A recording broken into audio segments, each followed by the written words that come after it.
Hey, welcome to New Jump City, everybody, where we recap the week in American and Japanese sequential art. I am your host, Christian, the unbiased king. Espinal, and joining me through Discord, it is the man, the myth, legend, the tank top sage. It's Joshua. Gangsta time, Cole. Partner, but it should be called Gangsta time. Good, Chris. What up, everybody listening? Hey. Also joining us, it is our producer, Edgelord. Big news, Brian. Nerds. Ho, we are back, baby, for a new show. One Piece is back. JJK is on break. But we do have Sakamoto, Kagurabachi, and Undead to make up for it. But for now, let's get into plugs. You can find me at the Chris Espinal on Twitter and Instagram. Joshua Cole, where can they find you? JD Cole _37. That's on Instagram, and at New Jump City Josh on X and TikTok. Hell yeah, Brian. You can find me at b.esp on both Instagram and Twitter. If you ever want to catch me when I'm streaming, you can find me at twitch.tv/punchline. Yeah, you can. You can also follow the show itself at New Jump City on Twitter and Instagram. We are also on TikTok. Email us at newjumpcitypod@gmail.com with any questions, suggestions, anything you guys want us to talk about. And we'll talk about it on our pre-show chat show that we do every week, where we answer questions. We talk about other things besides manga. We talk about manga still in a general sense. A bunch of stuff. We talk about sports sometimes. If you guys are into sports takes from people you never heard of, it'll be a lot of fun. Check out that pre-show chat show. And yeah, send us your questions. You can also comment your questions under the YouTube video that you're watching. And while you're at that, you can subscribe to us on YouTube, give us a like, a share, all that stuff. It goes a long way when you even like the video one time, apparently, in the algorithm. It really pays attention to that, so do that. If you prefer audio podcasts, which is what we are right now, you can pretty much listen to us on every platform available in the world. That includes Castbox, you guys. So that includes Pocket Cast, everyone. So, you know. At this point, we need a sponsorship from them. I mean, they're helping us out. They have us on their platform. Castbox. I don't know what that is, but you could find us on it. And yeah, that's it. Thank you guys so much for listening as per usual. Let's get into the show. Spoiler alerts abound, everyone. Let's go. One Piece. This is One Piece chapter 1125, What Death Means. We start off with cover pages. We have a cover page story continuing Yamato's adventure across Wano. Last we saw him, he was protecting a woman who was being abducted by a shadowy figure. And now he arrives at Odin Castle, where the citizens of Wano are rebuilding it. And we see that the foreman Minatomo is missing. We've seen Minatomo before. You guys remember Minatomo? I'm sure Josh does. Josh, you remember Minatomo? Absolutely not. Minatomo was who Frankie was working for when he was undercover in Wano. Minatomo. He also yeah, I'm not gonna disclose that. That one was like this one is a crazy trivia thing that you don't need to know. So, okay, all right. I wasn't sure how serious I was, because I'm like, damn, like I actually know there is a funny little gag regarding Minatomo. But I don't have to share that right now. Although I could. Anyway, the chapter opens. Last we left off with One Piece. Everybody has escaped Egghead, safe and sound for the most part, except for the satellites of Vegapunk and Vegapunk himself. Vegapunk has passed away, leaving Lilith alive. Bonnie made it out. Everybody made it out. And we open this chapter in the aftermath of the Navy ships that are still at Egghead. We see that Lucci and Kaku have made it back on board on their ship, and they ask what happened to Stussy, and Lucci reveals that he killed her. Whoa. I don't think that's true, but I will. No, it's not true. I will make this dramatic anyway. But yeah, Stussy is dead by all accounts right now. We then cut over to Saint Saturn, who is hanging out on the ship and addressing the vice admirals that were all there. So, he explains that they're all in possession of York, Punk Records, and the power plant. And, it may not be the best win, but a win's a win nonetheless. The only bummer is that, that the pirates have escaped and they're heading to Elbaf. The vice admirals volunteer to go to Elbaf and chase them down there. But this guy said, don't even bother, The real failure was like the fucking giant coming through for them in the end. And we get a flashback to the fact that it was actually Saint Saturn who commissioned the protection of the robot. Even though scientists were ordered to destroy it, he decided to study it in secret, apparently. So that's interesting. And then he notes that, for 200 years, it hasn't budged an inch until now when it was clearly moved to protect Straw Hat. And we see that Vice Admiral Doberman asks if you consider that a failure, then would that suggest that Vegapunk's statement is true? And Saturn wasn't having any of that shit. He telekinetically knocks this guy on his ass. Yeah, you violated. Yeah. As elders are meant to do in this world. So that wasn't cool. York, we then cut over to York inside the labo phase, and she's noticing that there are island clouds building within the lab itself, and the clouds are multiplying to a point where it's starting to lift Punk Records up. So she realizes that Edison must still be alive and has tricked her somehow. So, she blasts, I guess, a place that she sees him hiding. And it's too late, though, because the island clouds fully take form and carry Punk Records off of Egghead. So, Punk Records is now no longer in the possession of the military, which is pretty cool.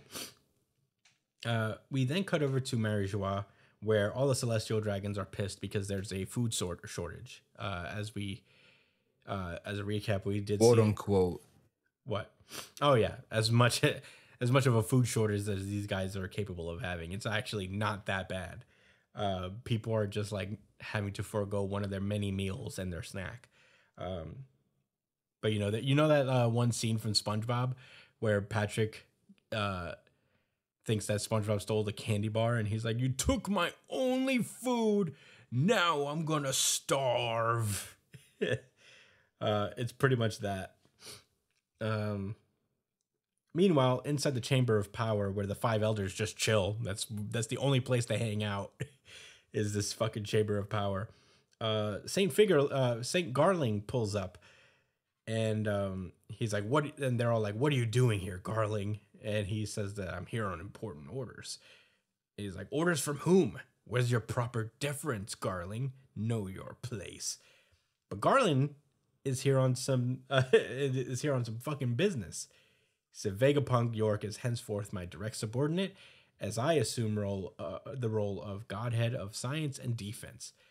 And Mars is like, "You mean?" And they know what this means. Garling goes on to say that the world will be thrown into chaos. So, let us do the utmost to improve it together, my fellow elders. And so that moment we cut back to Egghead, where we see fucking Saturn disintegrating before everybody's eyes. It's crazy. He's being eliminated from afar, and he's like, and he's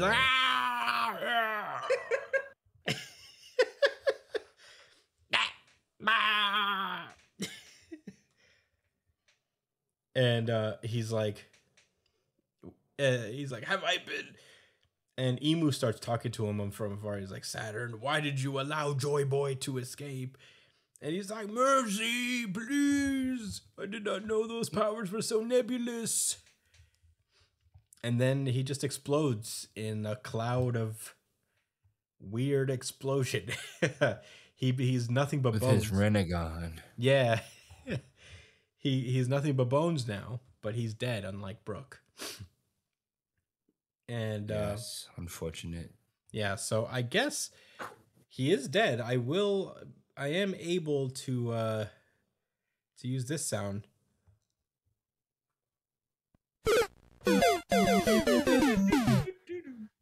Goodbye, Saint Finally. Saturn, you asshole. He just he should have already been dead. This is the Yeah. only reason he had actual plot armor because he had to die here like this. Yeah. That's why he didn't get killed. Of all the characters who deserve to die in this series, he is up there. Yeah, he's definitely up Yeah, there. your crab ass is dead. Or was he a spider? He's a spider, He was a spider. but Anyway. in our hearts, he's a crab and also dead. And that puts an end to the spider crab The debate of spider and died as a 2024. crab. No more debates about whether he was spider or crab, because he's dead. Yes. Yes, and he is actually symbolically both. Yeah, symbolically. But literally, he's a crab. Or he's a spider. Freudian slip, huh? Yeah, huh? Anyway, we cut over to a 2-page spread of punk records floating through the air on island clouds, and we see that, of course, Lambo-fish. the satellites are all alive within punk records. So their bodies are not alive, but they're part of Vegapunk's brain. So as long as Vegapunk's alive, so are they in a sense. And they're all talking about what to do next. They're basically like, they weren't able to steal the Labo phase, and they realized that York still has access to them technically, but as long as they're physically not around, they're not in any danger. So they're like, what are we gonna do now? We see that Edison is alive within the Labo phase and puts himself together with the parts of the other satellites. He has like Shaka's body, Pythagoras' right arm, Atlas's left arm, and of course there's Edison's head. Nothing of York, because that traitor is still alive. Yeah. But yeah, it's weird to look at because they're also disproportionate now. Yeah, But very goofy. But yeah, they base it. And here's an interesting thing: as they're flowing through the air, we see that Edison actually calls the scientist of Witheria, which, as we know, is where Nami spent 2 years of her time skip time training with them, and that's fun. Now we know the people of Witheria are going to be involved in the final conflict, I'm sure. Somehow, some way. Yeah, I mean, Vegapunk's got to get to the final island. He's going to pull up that way. They're going to give him a lift. We then cut over to the Kamabaka Queendom, where, the revolutionaries are, kind of having a meeting and kind of processing what was just told to them by Vegapunk. Koala is like just writing down the notes of basically there was a massive war during the Void Century, and the use of ancient weapons caused the world to sink 200 meters into the sea. And that whoever manages to seize the One Piece and become king of the pirates will have that power at their command once more. So, the revolutionaries are thinking, well, we got to get on that. We can't just let these pirates or Marines get on it. We got to get into it. And, Eva puts together pretty much what the audience has put together at this point. Rum Wolf, Bourbon Wolf, all those mega structures, they've been having slaves constructing going back to 700 years. The reason is obviously so that, people could still get around when the world floods. So, that's what these giant bridges are for. And Dragon is outside thinking to himself, is like, the problem of Vegapunk is that not everyone who believes your warning is going to prepare for the looming disaster peacefully. It said this demands swift resolution, because before long, people of the world will be starting to fight over safe ground. And that's where the chapter ends. Yeesh. Josh, what did you think about One Piece chapter 1125? This was my RGC for the week. Yeah, I really enjoyed this one. You know what? It's also mine. I think it's.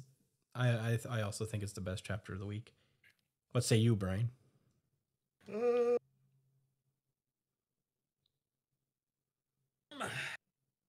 Nah. All right. Well, here we go. This is me and Josh's really good chapter of the week. Certified RGC. Certified RGC. Certified RGC.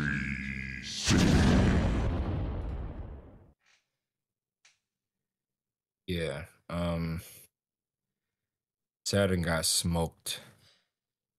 That was nice, as I mentioned before. But I mean, how clutch was it that was it Edison was able to release the labo phase? That's not where the mother flame is, right? Like No. government is still in control of that. Yeah, no, the mother flame is in the labo phase. What they just took away, what they flew away with was the big egg on top, which is Vegapunk's brain. But the mother flame, so the lab is still there, but the part of okay. Egghead that is Vegapunk's brain is with them. Okay. I see. Okay, that's cool. So it was still clutch. I mean, now they can actually like work and try to do something. I think they might find a way to counter the one of the the ancient weapons that shoots down from the sky. So speaking of the ancient weapons, Uranus seems to make huge holes in the water or whatever and raises the sea level. But the other quote unquote weapons, I don't think those were like responsible for like the sea level rising. I mean, one is a ship, right? It's just a boat. They said that all three of them were used in conjunction. Like it was the combined force of the three of them that caused the water to rise.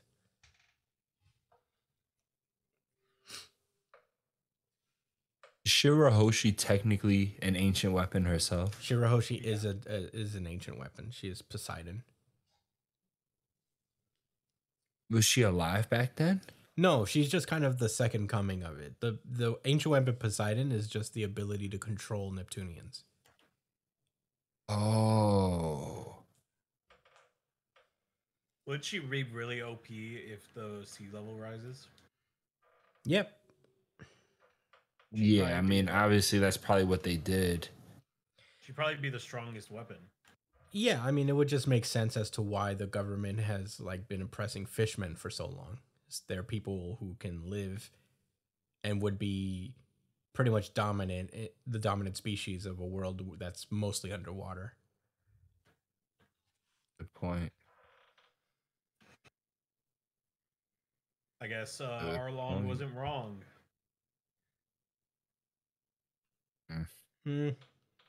No, but I wonder what Fingerling can do. He's probably a hockey man. Maybe a hockey man? You mean a fighter who relies on hockey? I thought he was built. He's built like what? I thought he was built more like Slender, but it turns out he's built more like fucking Garp. Yeah, he's got like a legit fridge. Yeah, he's got that barrel. Yeah, chest. cannonball. Yeah, the barrel. Yeah, there you go. the barrel torso. But he doesn't have the little legs. But that's actually a big deal. He's got skinny little legs. You gotta take him kind of serious. They're not that skinny. They're not as skinny as some of the other people, but he's got skinny little legs. Yeah, man. Some people have. So when people legs. are built like that, are they supposed to be buff or what? Like yes, super. That's buff. what buff people look. They got a lot of muscle mass. Is what they have. Like Garp's They pectorals all must seem to be be out of this nervous world. of him too.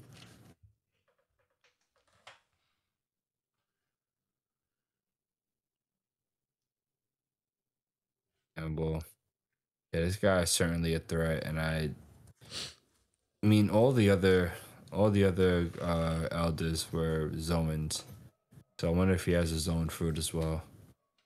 Ancient Zoan. If he has a fruit at Maybe his ability got transferred all. That's by not a Emu. bad. That's not a bad thought, Josh. That's what it looked like was happening. Like he was sapping him of his like life force, and maybe he gave it to Garland. Oh my God, he's the Garland. spider now. That'd be crazy. Maybe it expresses itself in a different way. Maybe it's not like the demon spider fruit. It's just like a sense of evil. I don't know, man. I think there's a little something more going on.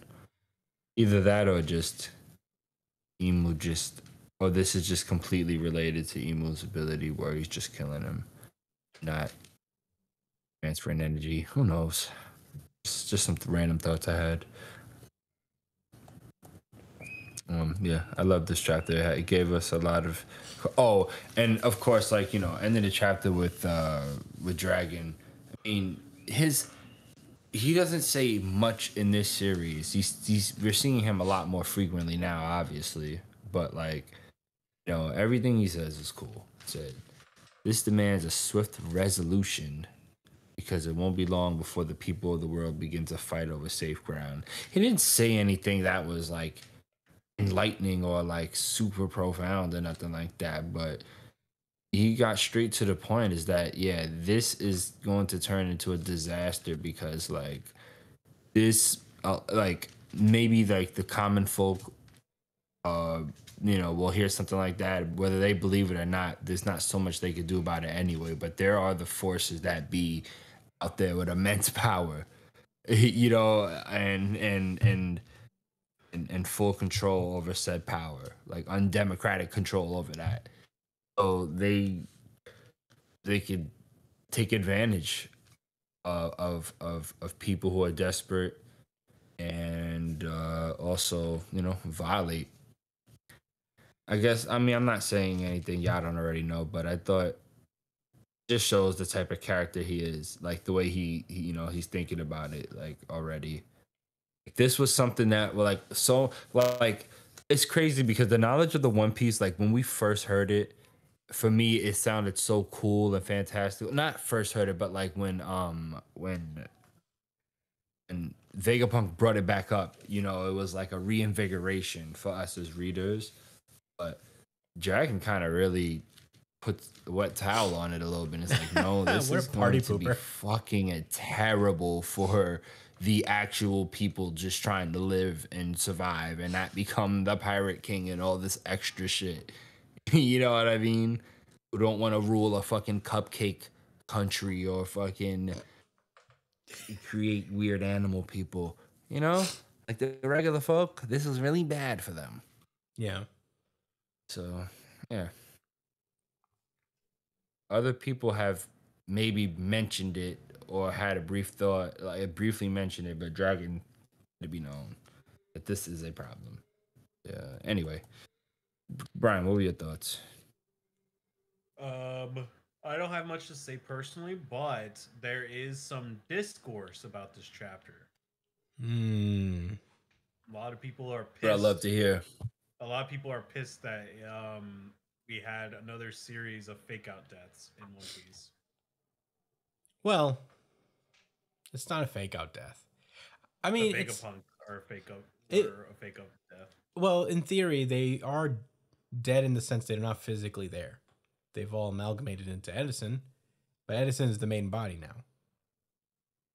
Have a rebuttal as well when you finish. It's not a fake death because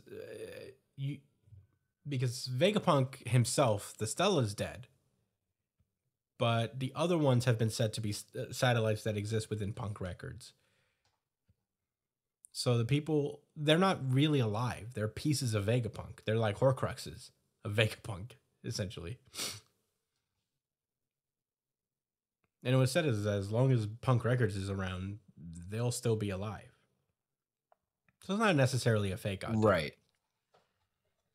Also, I will add, like, this is just a matter of, like, I hate to say it, but like reading comprehension. Because if you paid attention, like, to the series, it showed the big brain in the fucking jar, and even talked about how like they kind of pondered about like whether like it would still live on like without the Stellas or whatever. That was mentioned with the government people before shit really hit the fan.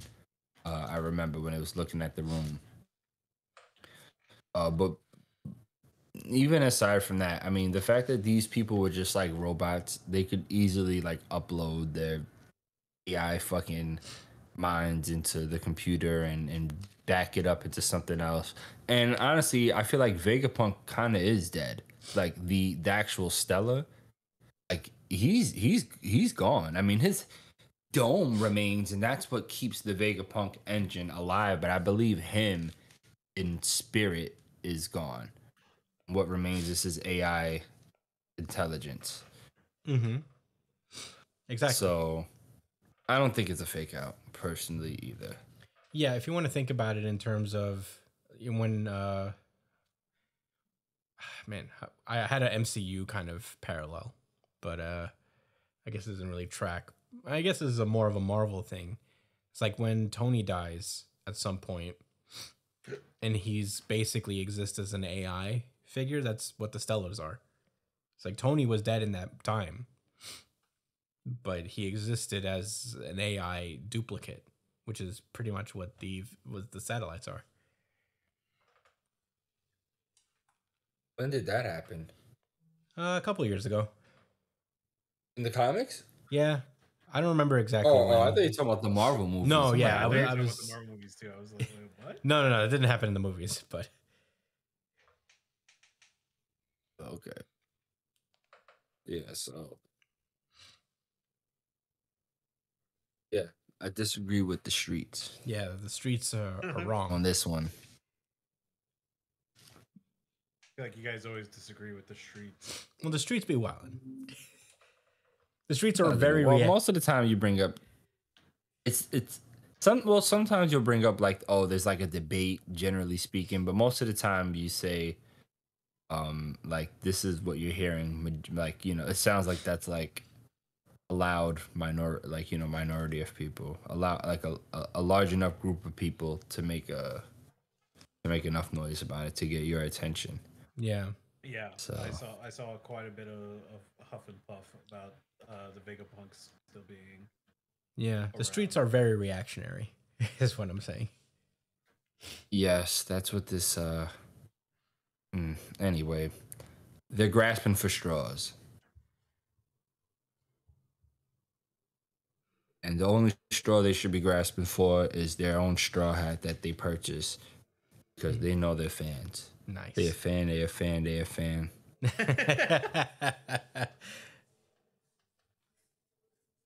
What else are your thoughts, Brian? Honestly, not much. I really hope that the fucking revolutionaries finally get involved with actual shit, especially Dragon. I hope he actually does something now, other than look east. You don't know what direction he's looking. No, it's been said He's that always looking to the east. yeah, well, no, when Luffy was a kid, he would always just look out to the east because that's where Luffy was. Is he looking out that way now? Luffy's not in the east. I don't know, but that's what Brian's referring to. Oh. But yeah, I don't have much else to say. I feel like you guys covered most of the bases. Yeah. I like this chapter a lot. It was good to see Saint Saturn just get disintegrated. I'm sad that Bonnie was robbed of justice of doing the finishing blow to Kuma to this fucking guy, but I'm glad he went out. He went out bad.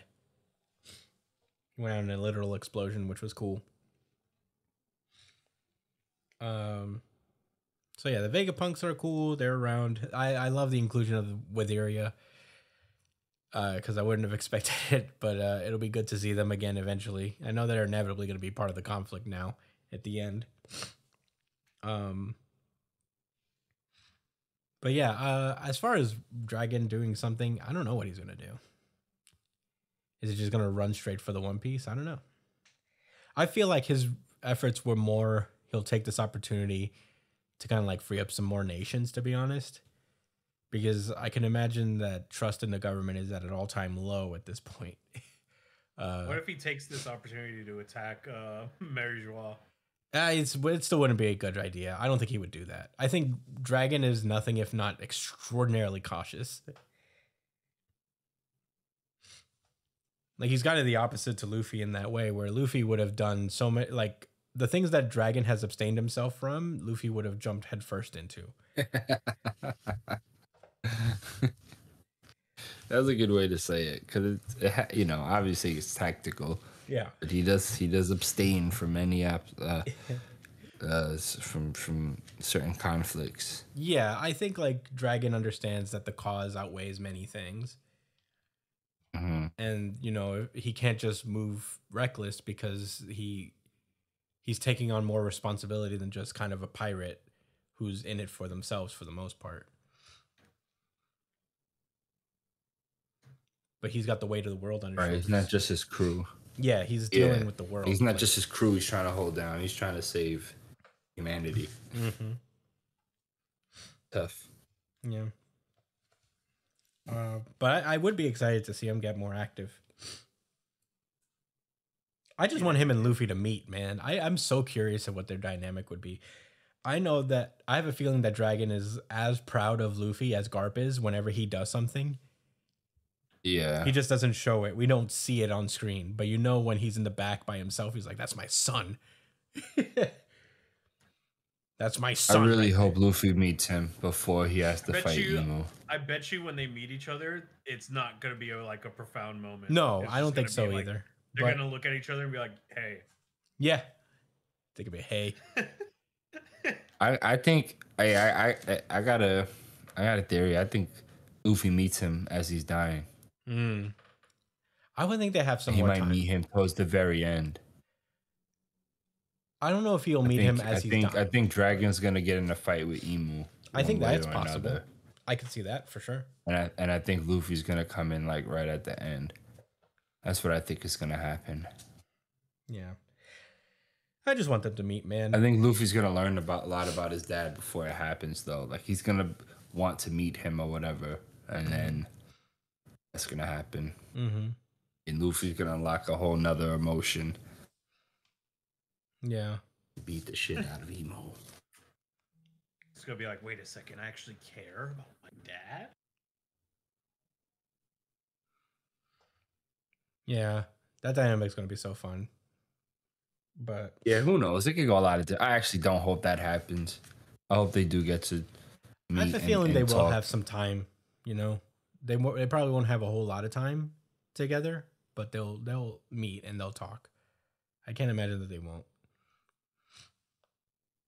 He gave birth to Joy Boy, the second coming. Yeah, if Jesus, if Lodestar happens to be the island after Elbaf, I figure they're gonna meet there. But who's to say?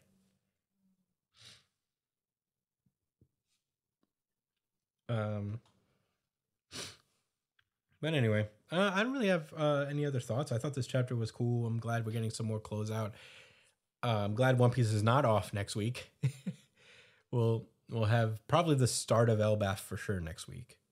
Unless we'll probably we might get another epilogue kind of chapter to this to see how other parts of the world are kind of like handling this, because we're in a big setting the stage type vibe right now, where everybody's getting their game plan together for the end. So, excited to move onward with One Piece, though, as usual. Great series, legendary, very fun. But are we ready to move on? Yeah. All right, let's go then. America, fuck yeah! Sakamoto Days. This is Sakamoto Days, chapter 181. Welcome to the welcome party. The title page is literally just Shin and Hisuke getting their What are these photos called? I don't know why I'm blanking on them right now. Mugshot. Mugshots, right? And it opens with them in the prison. Roll call is happening. The corrections officer is just yelling about how they suck and they have no rights in this place. You know, standard prison shit probably.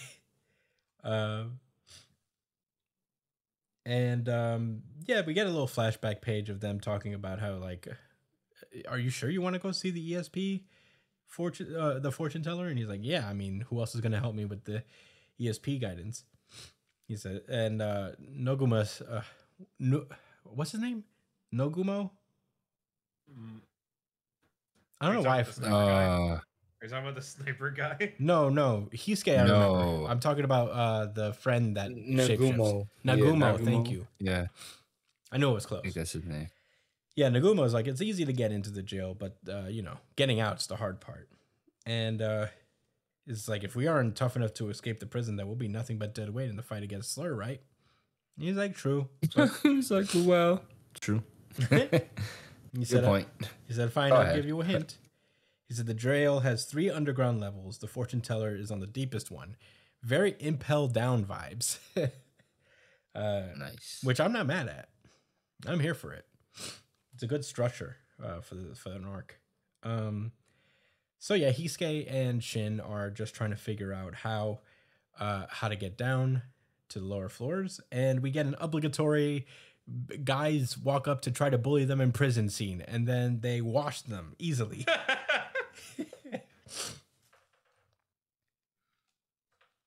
Yeah, they wash them. Really, it's just Shin. Shin just washes them easily. Yeah, it's pretty cool. They walk away though. They walk away kind of beat up, and they're like, "Jesus Christ, he was strong. Beat the shit out of us." Yeah. But then all of a sudden he gets hit again, and we see a very familiar face. Say, ganging up on one little newbie. That ain't hard boiled. Oh my god. Oh hell yeah! I was actually really surprised to see him. But yeah. Oh, what? Is this the guy from the hot springs? No, this is the guy from the amusement park, right?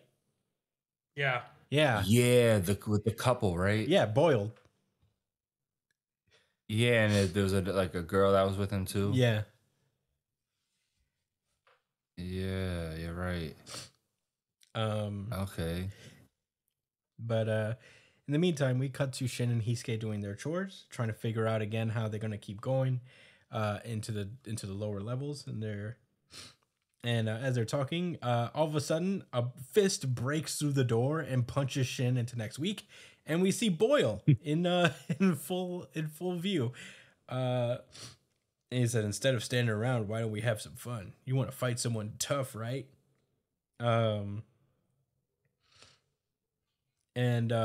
Then Boyle remembers that, oh, you're with Sakamoto. How's that guy doing? He's like, I settled my score with him. I got no beef with you. We could call it even. He's like, I'm gonna get mine.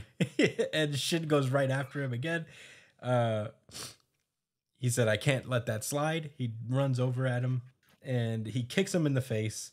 But Boyle is so fucking cool. He just tosses him through the wall, through a barricade, like iron bars, and into, I guess, a rec center or the lunchroom, I guess, again. And Boyle is like, even down here, I've been hearing about your exploits, especially the stuff about the terrorist attack. First exciting thing I've heard about in a while, though it's mostly about Sakamoto. And yeah, they're about to fight some more. It's like, you think it's cool to stand out, huh? You're a real loser. And then we cut over to the deepest floor of the prison where someone has tossed their lunch back at one of the guards. And they're like, how about a video game? He's like, where's the fun in that when I already know the outcome?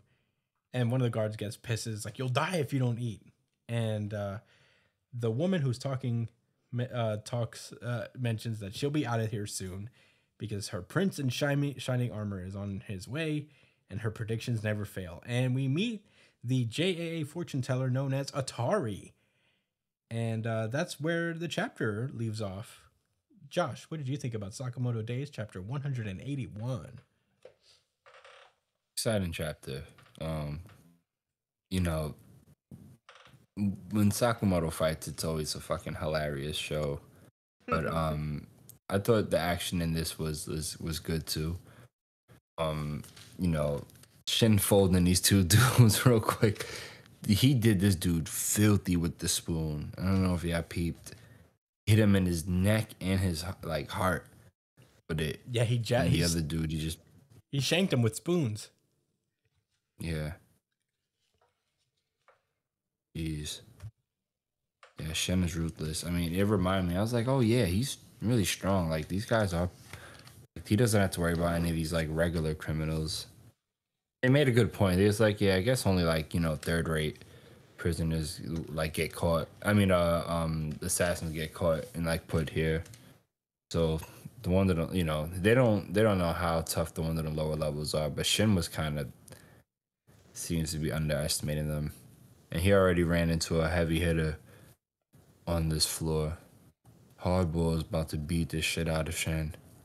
He think because he learned a few things that he could stand up to Hardball, but he's just not bold enough.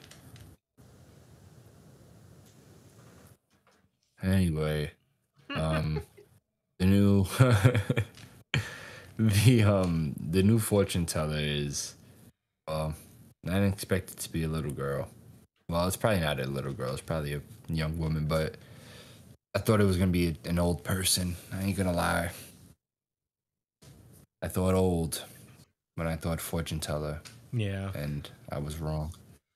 That was very They prejudiced subverted of your me. expectations. They sure did. They exposed my ugliness.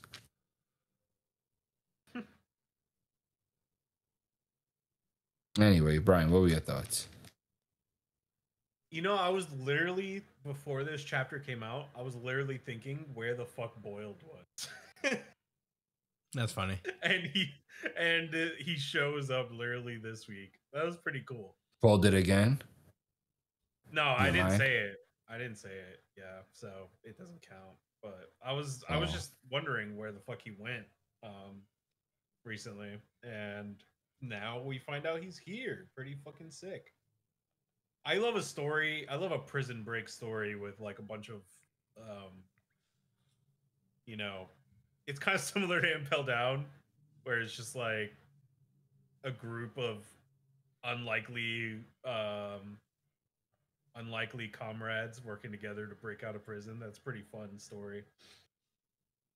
Especially in like Sakamoto setting, it's pretty fucking cool to because it's going to be real action packed and creative and wild and fun, and that's what I'm looking forward to the most with this. Especially with Shin, I feel like Shin's everything involving Shin's story. It's always so interesting how things play out, because even though he's not as creative as Sakamoto, the situations and the fights that he finds himself in he's not as physically gifted as Sakamoto, so he has to get creative in different ways. You know what I mean? So pretty cool. I'm excited to see how this plays out. Those are my thoughts.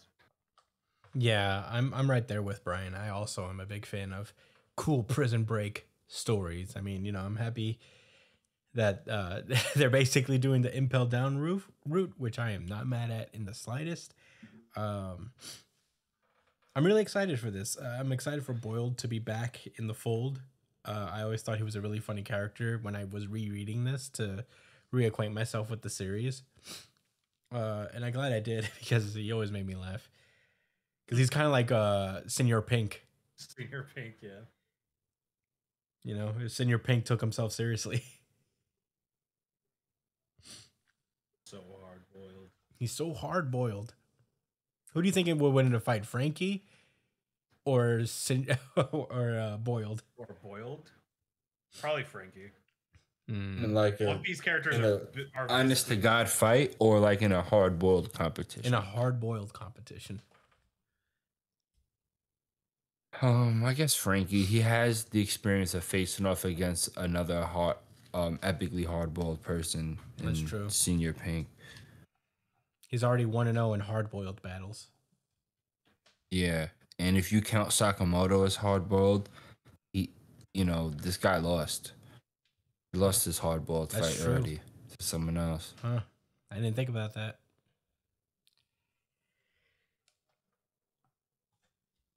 Well, that answers that question. But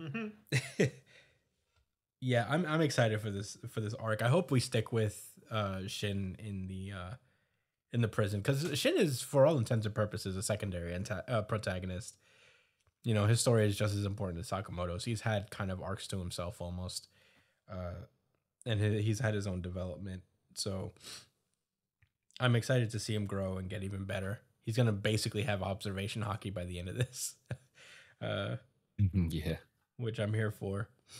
Yeah, that's all I really have to say about Sakamoto Days. I'm super glad that we're talking about this series. It's just so fun. I love the action. I love the way it's drawn. This sketchy kind of like artistic style is something that I've come to appreciate in a lot of Jump series. So yeah, I'm excited. Do we have any rebuttals or anything that we want to add before we move onward?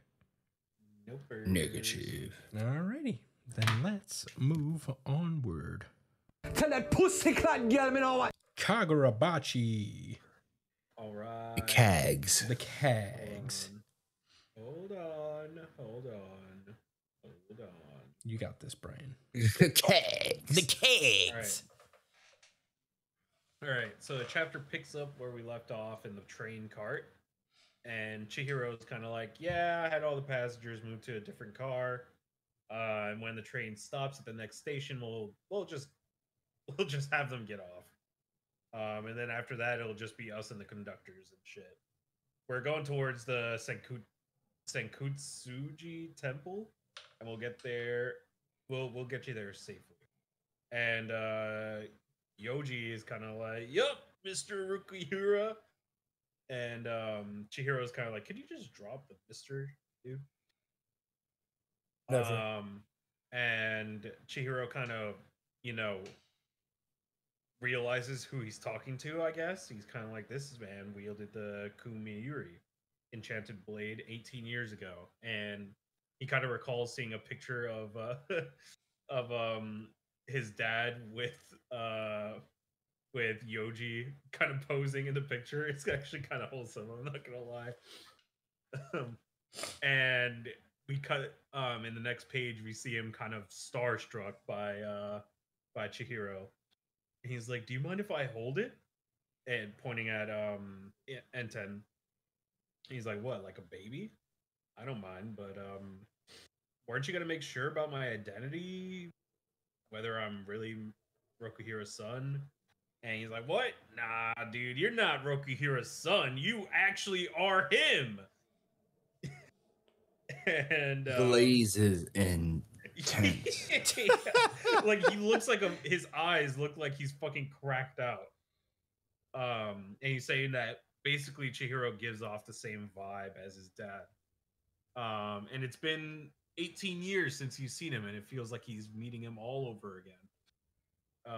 And Chihiro is kind of caught off guard by that. Like, very, very kind words. And he allows him to hold the Enten. He's like, "Wow, this is actually physical proof. It's the real thing." And he continues to say, right after the war, some of the Kaminabi started to turn against the Enchanted Blades and Mr. Rokuhira, and it made sense why he went into hiding. But he's glad that he wasn't alone during those 15 years. And Chihiro says that they had a good life, as he remembers his father's death. He's kind of like, yeah, it's been like 3 years since my dad died.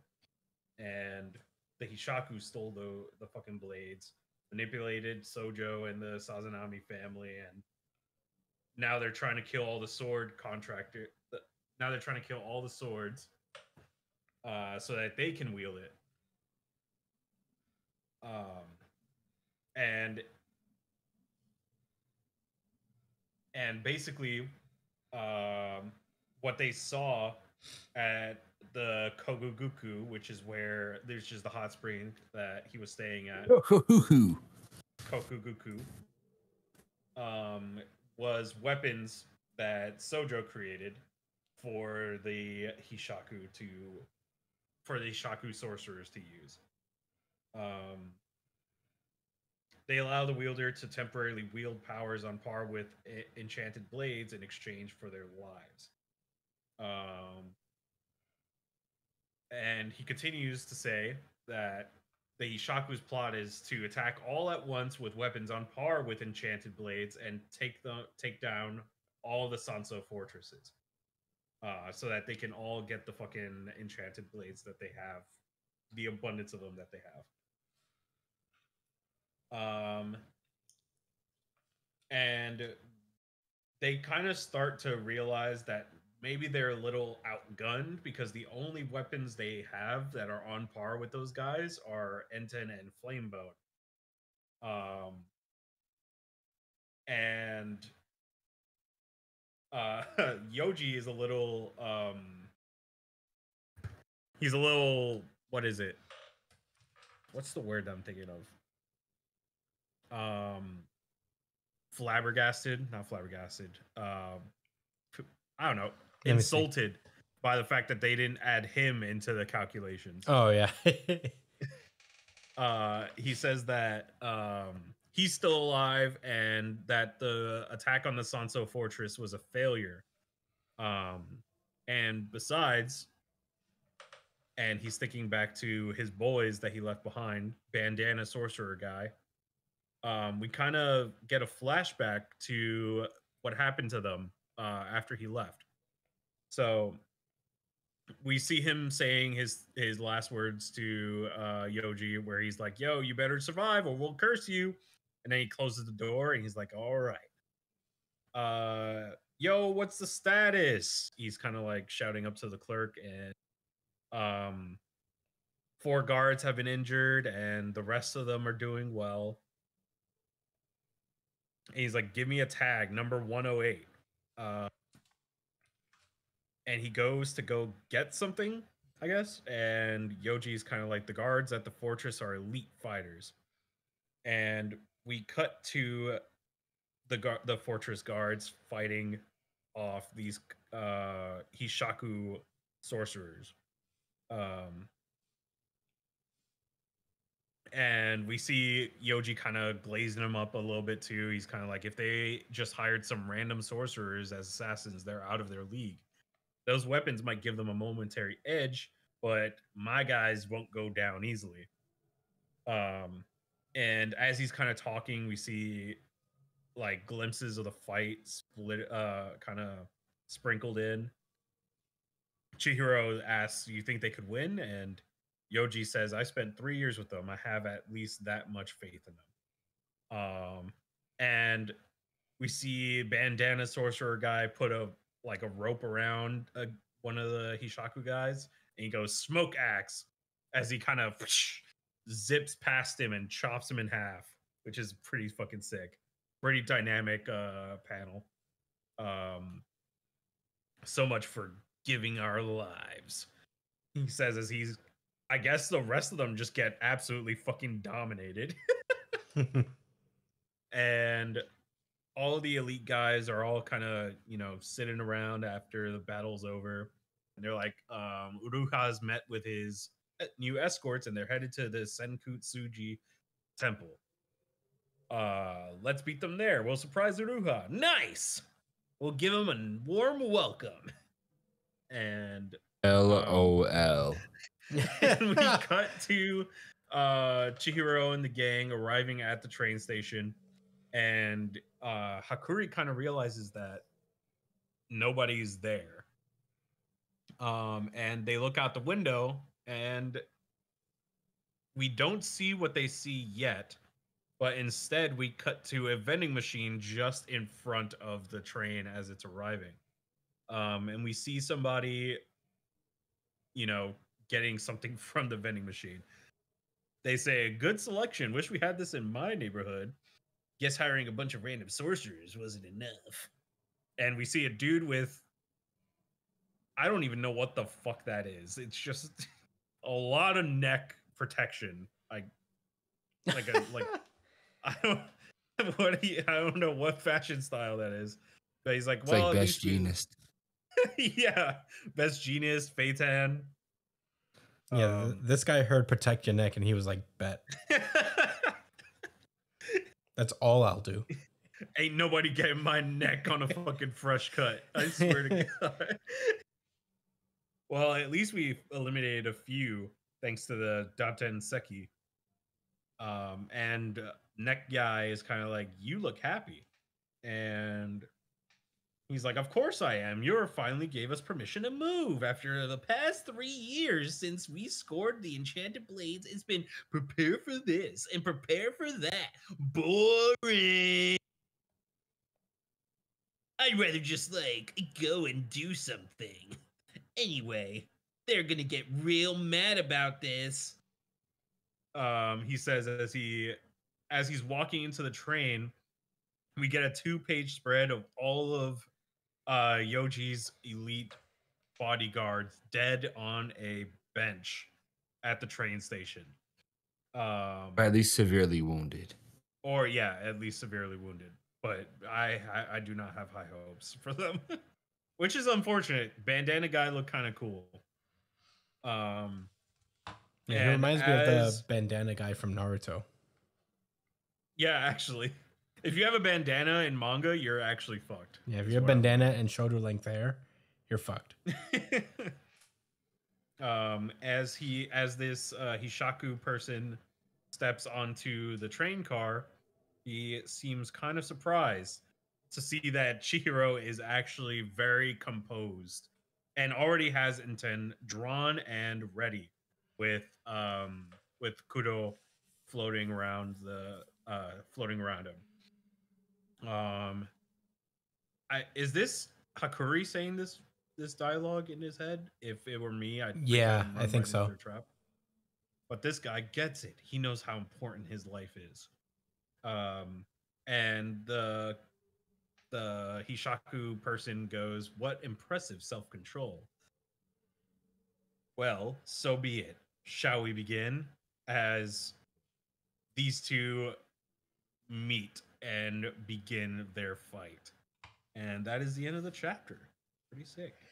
Josh, what are your thoughts? I thought this was a good chapter. Obviously, I liked how do I explain it? I like how the Hishaku are being built up. You know, like they are kind of like this, the shadowy organization trope. But again, as we've established many times, tropes aren't inherently a bad thing. It's all about how you use them and hopefully not abuse them. So there's like mystery with these guys because they're not even sending Hishaku out there. They're sending like random sorcerers that are powered up with these things, which makes a lot of sense since they're extinguishing their life. They don't want to just in the ranks of the Hishaku. So these guys are just really strong in general. Maybe they're not as powerful as an enchanted blade, but they can still catch you slipping. Obviously, we already know Chihiro's about to make light work of this nigga. That's for sure. He kind of looks like the girl, like the same. Yeah, that's what I was thinking. Like the same. Yeah, that's why I say person because I haven't seen anything to confirm whether that's a dude or a girl yet. Yeah, well, whatever. I guess it's that person is ultimately not that important, I guess. But regardless, Chihiro will make light work of them. I think they get 3/4 of a chapter. No way this extends past a full chapter. I don't know. It seems to have a cool power there, this person. Yeah, it looks like something shatters. Like glass type Well, if power. it's a swag match, then Chihiro's going to win no matter what. Yeah, Chihiro got that aura. Yeah. and then he's also the main character. Yes. But there might be a situation. I guess the real question is, will your boy make it out of this arc alive? And I'm not talking about your hero. Samalt the swordsman, the user of the Shimwei Nyani. I made something up. What's it called? The Kumiyuri. I was like, I do not think that's what it's called. It's not. I don't think they referenced it in this chapter. The Kumiyuri. There you go.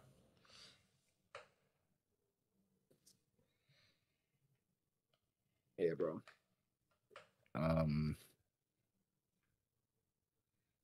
He gonna get smoked, I think. I don't know. I wonder what y'all think. So, Brian, Christian, what are your thoughts? Yeah, this was my second favorite. For I would say for a second, I thought this was like kind of about to subvert my expectations. We're gonna see a lot more of these characters, but I should have known better, to be honest. As soon as I saw this guy like clearing these guys, the Hishaku easy, I was like, actually, this is probably not gonna be good. the Hishaku subordinates. Yeah. The mercenaries, so to speak. Yeah. For me, it was the line. For me, it was it'll give him a warm welcome with a smile on his face. I was like, oh man, this guy Takeru Hakazono, he's trying to pick up the reins. GG. He's like, I'm a violation. He's picking up the torch of just. Yeah, he's like, I got you, GG. Don't worry, no side character will be happy as long as I'm here. Got you. It is my prerogative to make side characters as miserable as possible. We'll start with the side characters. But yeah, I humanize them just to take them away from us. This happened with I didn't see it come into the last line. Yeah, Gege saw this and he was like, "I taught you well." Nice. This happened with the other sorcerers too that were fighting Cloud Geiger. Yeah, I remember. There was also the Kamunabi guys that were at the auction. Weren't there like characters there that just got dispatched easy, but they look cool? Oh no, that was with Sojo instead. Okay, yeah, no, I'm misremembering. That was with Sojo. They built them up like they were gonna be the side cast. Yeah. And then they all fucking got murked except for one. I think only one survived. Yeah. Damn. This guy's good. Yeah. Anybody who ain't in Chihiro's gang is kind of fucked. Yeah.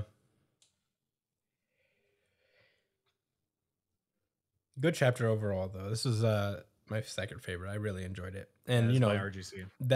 Is it? Yeah. Yeah. Did you say that earlier? I'm sorry, I didn't mean to miss it. No, I didn't. Okay. This is Brian's RGC. That information. Oh, my bad. Certified RGC. Certified RGC. Certified RGC. That one splash page with Chihiro and Kuro, and that's so cool. The goldfish are such a cool motif. I love that they're practically ink drawings too. It's just a cool aesthetic. But yeah, that's all I got for Kagurabachi. I'm excited to see Glass versus Black Ink coming up next week. Are we ready to move on? Yeah, it should be epic. Yeah.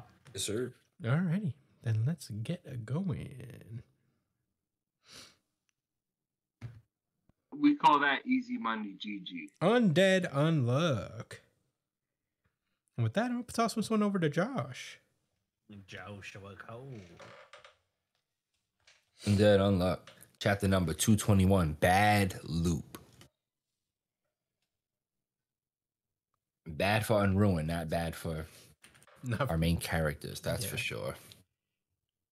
But anyway, this was a pretty exciting chapter, actually. I will preface the chapter by saying that Chris called something. I did? Very recently. Yes, you did. Oh, I know what it is. Now, Yeah, we're not there yet. We'll talk about so it. I It's won't not take credit. 100%. Yes, it's not, but I won't be you like know, Brian shit. and jump the gun. Oh, I love it. I love it. I love it. So anyway, let me get to the actual chapter. So last time we got the continuation of Andy's return slash co-op fight with Fuko and the rest of the Union against Unruin. And guys, believe me, if you wasn't there last week to see or read, Unruin was getting his ass whooped. Like it was definitely, we didn't call it, but it had to be ass whooping of the week, I think, like, for what they did to him. Yeah, we didn't call it. Oh no, Sukuna got smoked. Yeah, but it wasn't an ass whooping of the week. It was a 36 chapter fight. Yeah, actually, you cannot call what happened to Sukuna an ass whooping. Yeah, they finally got him. Now, okay. If multiple anyways, people die back in to the fade, then it can't be ass whooping of the week. Yeah. R.I.P. to those who came to listen to Undead Unluck, who's up to date, but wasn't on Jujutsu Kaisen. My bad, Sorry, homie. guys. Sometimes we have random spoilers. Sorry, dudes. We try our best. Sorry. Well, this whole show's a spoiler. Put thought into that moving further on. Anyway, I don't want to drag this longer than it needs to. All right, so Undead Unluck last week, Andy was fighting on Ruin, whooping his ass. We established that, and we start this week with a little flashback for Andy. He was thinking how, he was born not knowing who he was because of what happened with Victor. Doing something to his brain so that he would wake up a person with brand new memories, creating Andy. Yeah, and wild shit happened in his village. I actually do not remember his backstory too much. I feel bad. Brian should remember. Maybe he can help us out when he gives his thoughts. Who, Ruin? I do remember him being sad about Undead. I think he just outlived a lot of people. Like he realized everyone else was getting older. He wasn't. It was sad. It was his Rough Riders. Yeah, it was the dudes in the Old West. They was cool with. Yeah. And then he was really sad about that forever.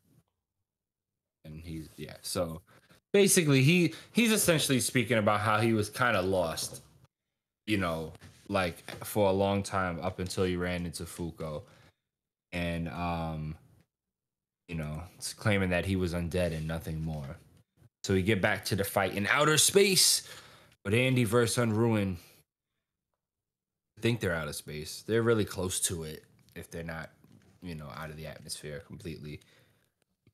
And he's like, Ruin, you're a lucky guy. He's like basically telling him like, yo, like it's cool that you was able to be Unruin in this loop and go through all the things you went through to basically lead you to this moment that allowed me to come back from the sun. The funny thing is, on the second read, I didn't think that that's what he was kind of hinted at, but I thought he was actually saying that he was happy to see him as he is now, or maybe being sarcastic. But he was referencing the fact that he was able to come back to the fight. Pretty sure that was the case. Unruin's two punk ass Umas come out and try to like stop Andy, but it means nothing to him. He flicked off a piece of his fucking finger and regenerated from it. Yeah. Yeah. I don't think Wolverine could do no shit like that. Not that fast. Anyway. So he pulls up and tells him, all right, so there's a little conversation with the Umas where like they're like, yo, don't talk that nonsense to Unruin. Like he's gonna follow God and be a fucking dweeb.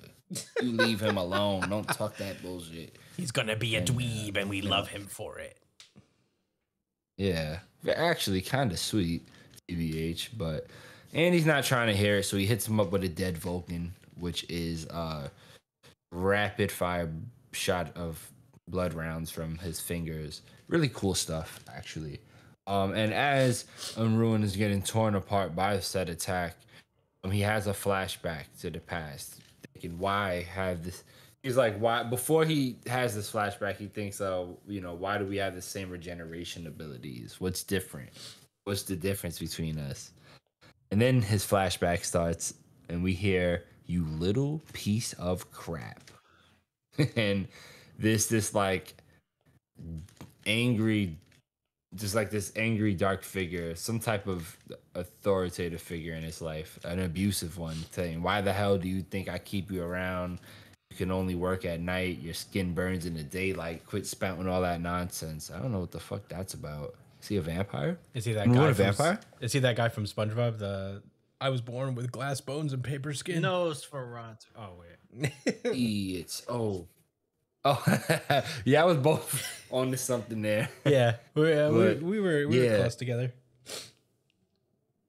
And then yeah, he's like, if you don't want to die, get to making money. If you can't make anything, go steal some. And if you don't want to do that, then you can die right now. And he has a fucking glass bottle in his hand. I think he beats him with it regardless of his answer.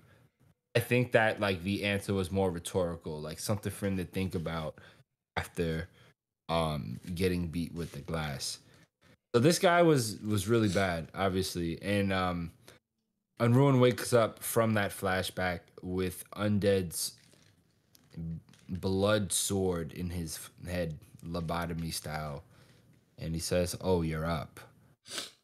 Undead Unluck is a intense series when it wants to be, guys. And you know, it doesn't stop sometimes.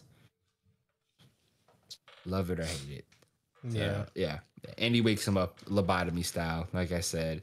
And he was talking shit about Unruin, about how his regeneration still has a ways to go, and he needs to, work on that. And if he does, he'll get much stronger. And that life is an endless cycle of growth. And he says, my growing days are done. And Unruin is like, what? Oh, so then you're already doomed, based on your own, logic. And if you're the union's most powerful asset, and you're done growing. And he's like, listen. As much as I can do on my own, I've reached that limit. But with my homies, you know what I'm saying? With others and friends, I can become much greater. The same way we all kind of can. We're all greater than the sum of our parts, especially when we work together. Yeah. But as Andy's saying all of that, Fuko's lining up another soul shot, and it's so fucking potent. Like when she shoots it, it's like a fucking missile she's like launching off, like a rocket ship almost. Yeah, Yusuke would be so proud. Like, that's right. Damn, your boys. We got the Kagurabachi creator taking after Gigi Akutame and with that, and now we got Undead Unluck taken from whoever the author is for Yu Hakusho. I forget their name. Togashi. Yes, Hiatus X Togashi. So anyway, this is what's happening here. The setup is that Andy shoots Unruin with like basically he shoots like a soul shot, like his own soul shot into Unruin that loads Unruin up with Fuko's Unluck, right? And he calls that move Undead Soul. So he starts getting hit by a meteor shower, and he's like, "Oh, Unruin's like, it doesn't really matter. Like, eventually the Unluck's gonna run out, and I'm gonna regenerate, and all it's gonna do is delay the inevitable." And then, as he's getting hit up with the asteroids, he gets hit by the Undead Luck bullet that Fuko launched from Earth a few moments ago. That's a feat right there. I don't know physics that well, but if I did, I know it'd be epic. So anyway, both their moves hit him, and it combines to create the move Bad Loop. And Andy explains how his soul will remain in him, while her soul, will remain in Unruined, while Fuko's soul continues to touch him. Hopefully not in a predatorial way, like in Deadpool. And he says that stroke of unluck won't end till you die. So Andy's like, listen, like do a little self reflection, right? As you getting hit forever and ever with these with this bad loop attack, and we're gonna eventually come back for you after you've learned your lesson. And then he's talking, and then he brings his attention towards the two Umas that he's been holding back. And he asks Chloe, like, what do you think? And Chloe's like, I think it's fine, and with a little smile. And then he releases the Umas. And they're like, oh, like, why did you free us? We're just gonna go save him anyway. And he's like, look, go ahead and be by his side. Y'all been holding him down, for a really long time. Yeah, I guess y'all are his pseudo parents in the most unfortunate sense, but it's the best he'll have as he's getting thrashed by unluck for several days, weeks, even. Hopefully not months. I don't think he'd want to be their friend for that after that long, personally. But yeah. So Andy tells him this is where your story begins, Ruin. And as he says that, Andy could see the master rules that have been released because of Andy's effect, because of Andy being released from the sun. And yeah, he's like, listen, this is it. Like this is what the series is boiling down to. We're about to fight all the master rules, and it's gonna put an end to everything. It's God versus the Union. Total divine warfare, folks. And that's the end of this chapter. Wicked sick. Brian, what are your unironic thoughts on Dead Unload? They did Unruined real fucking dirty. They kind of beat his ass. Yeah, so what? Is he in like a permanent state of near death now? Yes. Kind of feel bad That's about that, exactly. considering the fact that they showed like a glimpse of his really sad backstory. So Right. now I feel kind of bad for hating on him, but maybe I guess that's the point. It's about maybe redemption for this character. For sure. And that is what Chris called, by the way. That he was going Chris. to end up joining the Union. It hasn't happened yet, so I'll wait. But yeah, I don't have much else to say aside from the fact that fucking Andy gave this guy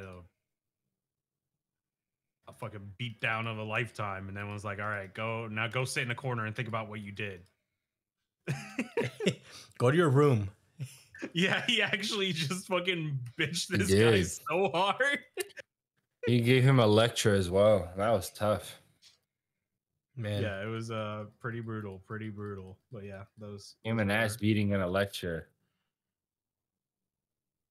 He's like, you're doing this shit wrong. Go think about what you did. Okay, Andy. Does this count as a ass whooping of the week? Yeah, I'd say it does. It could be. He didn't really stand a chance at all once Andy showed up. So yeah, I'm gonna throw it in there. Just back-to-back ass whoopings of the week. Sheesh. Well, we didn't do it last week officially, so I do want to get into the habit of calling it out when we see it. We didn't drop the drop, so this is the ass whooping of the week.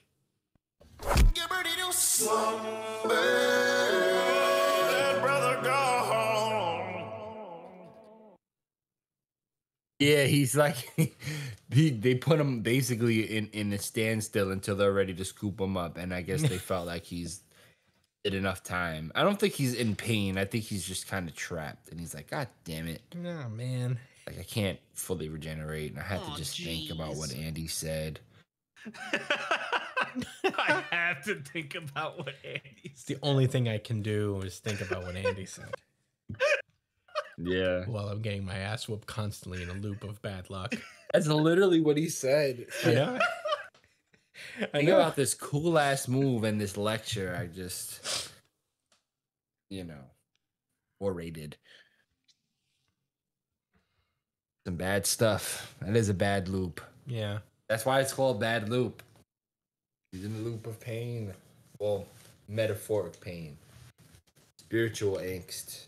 Mm-hmm. I'm just making terms up at this point. So, you have any other thoughts, Brian? Nope, that's it. Yeah. I have some quick thoughts before Chris gives his. Go for it. And I will. And here's the thing: interrupt me if you thought something similar. So, the situation with Unruin is really, really awesome in my opinion because, well, not his. I think like the inclusion of his backstory is really cool for the story and like, overall because like who does his father kind of look like? The dad from Codename Kids Next In- Door. All right, sure. Yes. Yes, but that's close. God. That's really close though. Yes, exactly. Right? Mm-hmm. Just without all the like the spots on them. But it's so similar and I don't think the similarity was coincidence, you know? No, I don't think so either. Because he could have easily drawn like a random person with their like eyes obscured. You know how they do, right? Like a generic looking fucking alcoholic dude. There's no reason they had to be blacked out like that. But I believe it was done on purpose because, you know, people who are abused. I mean, look, I'm no psychiatrist or nothing like that, you know, but it is said that like the same people who are abused also kind of like what's the word I'm looking for? They also become codependent with them and internalize like the fact that they deserve like that pain and suffering, or like they deserve it to happen to them. That you know like it's not that bad or whatever, etc., etc. So that could be an analogy. I guess what I'm basically getting around to, like an analogy for why he even, as a negator, sides with God and why and why he's so evil to make him like a negator in the first place because he knew he'd probably like the one that's most likely to follow him because of his upbringing. Pretty, I don't know, just that type of shit it made me think about. I look at like the God in this story as a very evil, petty, being. So I thought that was nice. That was nice technique there in a couple pages. Just to be woken up via lobotomy. He had to. He was still a threat. Even though he was talking nice to him, he still had to, like, Unruin was still not about to give up. So I get it. Makes sense. All right, Chris, what are your thoughts? Yeah, I like this chapter a lot. You guys remember that meme that when Morbius came out where everybody was saying, like, my favorite part is when he said it was Morbin time. This is what I felt when he was like, this is the start of our undead unlock. It was that kind of thing. Undeading time. It's undead unlocking. I'm gonna undead unlock. I don't know why, but I got those vibes when I first read this. It didn't take any points in it. It just made me laugh in a way. Man, I love it when Andy says it's undeading time. Yeah. Pretty cool. Yeah. But I think you guys said most of it. I thought this was really cool in a sense. I'm glad that they're starting to bring Unruin into the fold because that would mean I was right, but we're not there. I'm not going to declare victory. I mean, you might as well declare no, now, not until he's not until he's on the team. I am tough but fair. But yeah, I think this was a cool thing. Sending him to his room was a funny undead unluck kind of thing. But you know, I guess we're setting the table for like the final conflict here. All the master rules are going to start leaking out now, and it's going to be a battle to the death. So, pretty excited to see where this goes. Glad Andy's back. I'm excited to see him do his soul magic and beat people up. But outside of that, I don't have anything else to say that we haven't already discussed in detail. Undead Unluck is great. No complaints here. Do we have any rebuttals or anything? Nopers. Alrighty then. Nope. With that being said, that has been our show. Thank you guys so much for listening. As per usual, you can find me at the Chris Espinal on Twitter and Instagram. Josh is at JDCole_37 on Instagram, at New Jump City Josh on Twitter. Brian is at b.esp on Twitter and Instagram. You can also catch him when he's streaming at twitch.tv/itspunchline. You can email the show itself at New Jump City on at newjumpcitypod@gmail.com. Please do that. And we'll read them on our pre-show chat show that we do every week. It'll be a lot of fun. We talk about a bunch of stuff there. So, submit questions and we'll answer them then. And I hope you guys are enjoying that show as well, because it's a fun time for me. Subscribe to the podcast on iTunes, Spotify, not Google Podcasts. I almost said it. I stopped myself. Pandora, wherever you listen to podcasts, we're on there. Subscribe to us on YouTube. Give us a like, share, subscribe, all that stuff. And yeah, thank you guys so much for listening. We'll see you guys next week. Sorry I've been so sniffly. I got allergies right now. But I hope it wasn't too annoying. But anyway, that's been our show.